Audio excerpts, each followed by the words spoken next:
Maulang umaga, July 29.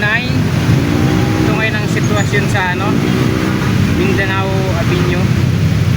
Yun galing ng galing ng Quirino, Baliches, Inlex yan.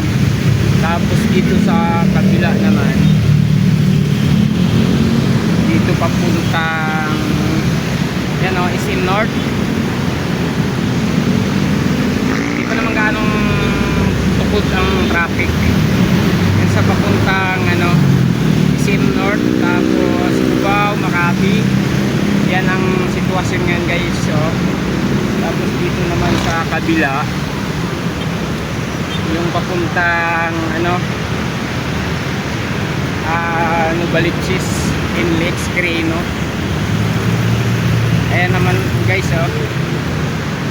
yan ang maluwang. Ayan mga gadri.